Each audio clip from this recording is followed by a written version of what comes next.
Earlier this week, I posted a video about the American actress Sydney Sweeney teaming up with clothing company American Eagle to sell denim goods. And whoever commissioned those adverts is an absolute genius because they are all over social media. These are adverts being played everywhere and no one's having to pay for them to be broadcast. But it got me thinking, because those on the woke far left who cry about everything accused Miss Sweeney of being a far-right racist. Because, yes, there's a play on the word jeans, but because she's white with blue eyes and admittedly dyed blonde hair, they said it must be Nazi propaganda. So it got me thinking about the singer who can't sink, Buoyancy, Beyonce, because she ran a similar campaign with Levi's. And no one said a word about that, nor should they. But the British singer Adele, a few years ago, attended the Notting Hill Carnival and remarkably wasn't stabbed to death. But she attended with her hair in braids and was labelled as performing cultural appropriation. Now that's absolute bullshit. No one racial group has the right to braided hair. It's gone on since there have been humans all over the globe. But Miss Sweeney was labelled as a fascist, Adele as someone carrying out cultural appropriation, but Beyonce has blonde hair. How is that not the same thing? So you've seen the title of the video, and I'll be talking about racial issues, but I'm not some far-right racist nut job. That being said, I'll be exploring white guilt because I've skirted around it for a few months, and this video I want to look at it. Now personally, I don't suffer from the issue. I've checked around the house, I don't own any slaves. I'm fairly certain that the transatlantic slave trade had died out long before I was born. Yet it got me wondering that even though people this colour make up a tiny percentage of the world's population, and we'll get onto that, and depending on the source, white people make up anywhere between 7 and 16% of the global population. Why is it predominantly white Christian countries, such as the UK, mainland Europe and North America, who were told they need to diversify, who were basically told, here are the people that the rest of the world don't want, they are now your problem, and if you complain, you're a fucking racist. But I'll slightly contradict myself because, although this video is about race, skin colour isn't the issue as it were, it's more about culture. Or rather, cultural incompatibility. Because at present, the UK is being flooded with people from alien cultures who have no allegiance to the United Kingdom. But oddly, most what I would term anti-white racism is coming from white people. That was an extremely depressing start to this video. Let's move on.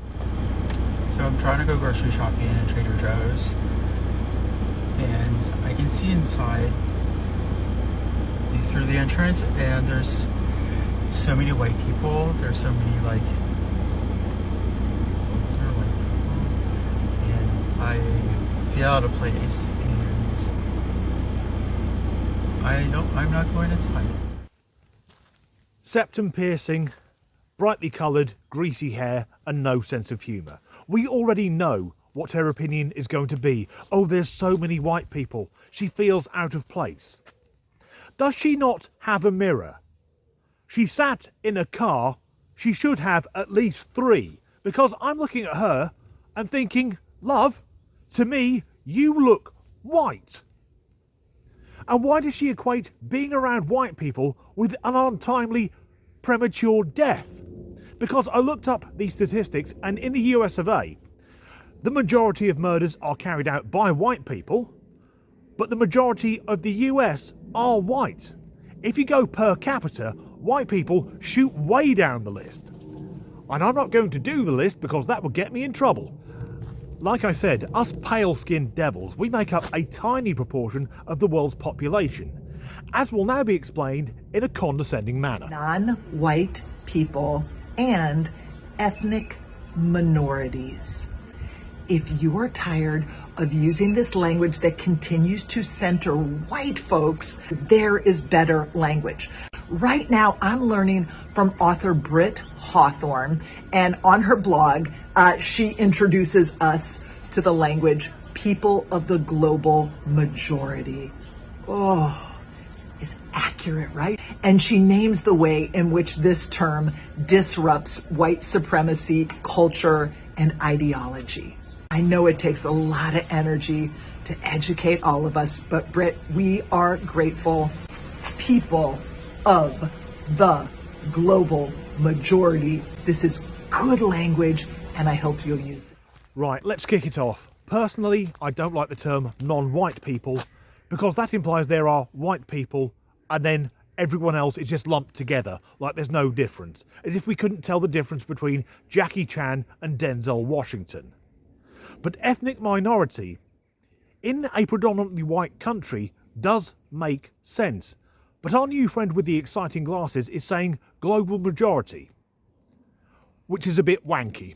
Anyway, I took a look at Britt Hawthorne's website and she uses she, they pronouns. Therefore, she has lost any credibility with me because I can't take anyone seriously who uses they, them pronouns. But it transpires that although she's mixed race, she's basically a race hustler, a grifter. She earns a living training people how to be anti-racist, but also heavily implies that only white people are racist. So, if you're saying that one attitude only exists among people of one skin colour, isn't that the definition of fucking racism? And if the term global majority applies to anyone who isn't this colour, we're back to the same issue as non-white people, except that now being white is an ethnic minority. I'll take that. Where are my fucking reparations? And the woman in the clip is so pompous. It takes a lot of energy to understand this. No, it doesn't. I could get my head around the concept because I'm not thick. And then she fucks up because, love, you aren't a member of the global majority. You have pale skin and blonde hair, and no, you're not Beyonce. Racist. If you're white and you're worried that you're racist, I'm gonna give you the secret. If you were born in America, it's the default. It's not like it's okay to feel bad, but shame isn't gonna help. You were born into a society where literally the default is racism and misogyny. That's what you were like taught in your brain, in your growing brain, for everyone. And so your first thought is usually gonna be filled with racism. But you get to do a second one. You do a second thought next, and that one can deconstruct the first thought. But like, as a white person in America, my default is that most of the things I think are probably racist, and I have to take a step back and just be like, where's that come from? What's going on right there? Why is that joke? Why is that this? Why do I think that? Again, a statement implying that all white Americans must be racist, a sweeping generalisation based on skin colour, which is the definition of racism.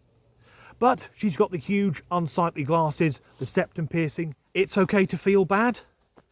Why should anyone feel bad or ashamed of the colour of their skin? Black, white, brown, yellow, whatever, none of us got to pick our race. So we shouldn't feel guilty about it.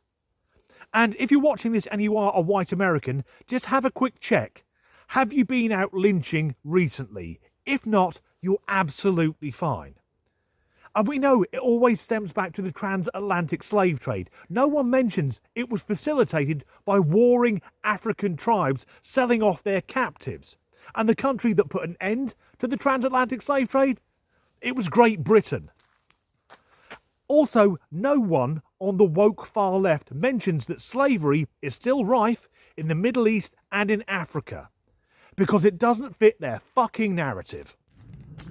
And I don't buy the argument that society is racist and misogynistic. It used to be, but in recent years we have DEI, we have positive discrimination.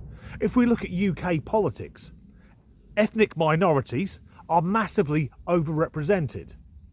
The BBC have openly said they won't hire straight white men. There's an American airline who are fast-tracking non-white trainee pilots to become pilots. Now, when I get on a plane, I don't give two merry fucks about the race, the sex, or the sexuality of the pilot. I don't care what colour they are and who they share their genitals with. What I care about is, can they fly the fucking plane?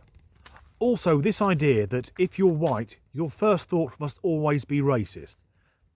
To me, that sounds like she's trying to cover up her own racism, because as a middle-aged, straight white man, the devil incarnate, my first thought isn't, I need to oppress some ethnic minorities. In particular because, through the course of this video, I've now learned that I'm one of them. I honestly think the main thing keeping racism alive, or the two main things, are first of all, race hustlers, and secondly, woke white people, with this inbuilt need to feel guilty about things they haven't fucking done. Anyway, that's the end of this video. If you enjoyed it, please do like and subscribe if you haven't already. If you could leave a like, a comment, or share the video, that really helps the algorithm. If you would like to support me in making these videos, and thank you to everyone who's done so far, there are links in the description to buy me a coffee and to my Patreon. And as ever, thanks for watching. Video, I'll be discussing racial issues. Now, personally, I don't see why anyone should be ashamed or proud of their race. You don't get to pick the colour that you're born. I've just lost the fucking thread. The idea that only white people can be racist. Idi Amin kicked all the Asians out of Uganda and sent most of them to the UK. Why's that not classified as racism? Also, that fucker allegedly ate people. We're having people dumped here that the rest of the world don't want. But Britain is a very tolerant country. For example, when Rishi Sunak became Prime Minister, 99.9% of the British population didn't give a shit of his Asian heritage. I wear glasses, but mine are very thin, and they don't have the rim around the lens. I think that's the secret. If you wear normal glasses, you'll remain sane. Once you get big ones, because now the woke look like Eric fucking Morecambe in the 1970s, they seem to bring on insanity. No offence to Eric Morecambe, possibly the funniest man who ever lived. So, our new friend with the exciting glasses, using the word, the fucking bollocks to it. Before I go, one final thought, like Jerry fucking Springer. My local priest is Indian. So it isn't about race, it's about culture. An Indian man who's a Christian in a Christian country, there's no fucking issue.